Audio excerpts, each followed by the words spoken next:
player tips that nobody asked for. Let's go. I feel like I've been doing a lot of Dungeon Master tips and skits on this channel. I haven't really delved too much into like player tips, and I feel like I need to do that a little more. So here you go.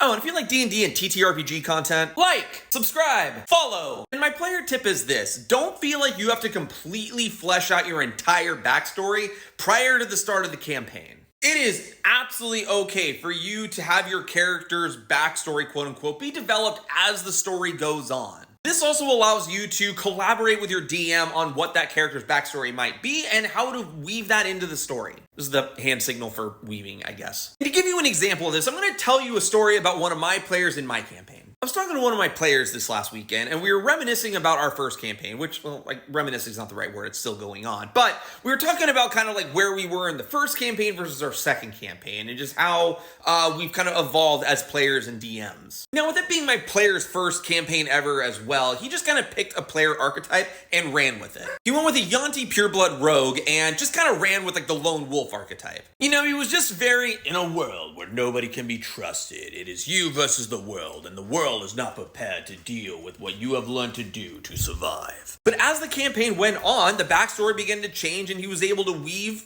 more things in to really create a unique character that he could make his own. So upon level 3, Nick, my player, selected Arcane Trickster as his subclass. And one of the reasons he selected Arcane Trickster for Sly, his character, was...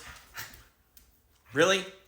While I'm making a video? Now, aside from Arcane Trickster just being a fun subclass to play, it allowed Sly to go from simply being a lone wolf to a character with some real depth and family background. Now the backstory is that Sly came from a magical family, and when the rest of his family was picking up magic and learning how to do it, he could just never get the hang of it. So out of shame, he actually branched out on his own, which is where he learned to become a rogue. He traveled around for a while and ultimately ended up meeting different members of the current campaign group. And then all of a sudden, out of nowhere, and by out of nowhere, I mean leveling up, he was then able to access these magical abilities that had completely eluded him before. And as a DM, I love this because it offers the opportunity to create an entire campaign arc around Sly going back and meeting his family after finally learning about these abilities. Why did he disappear?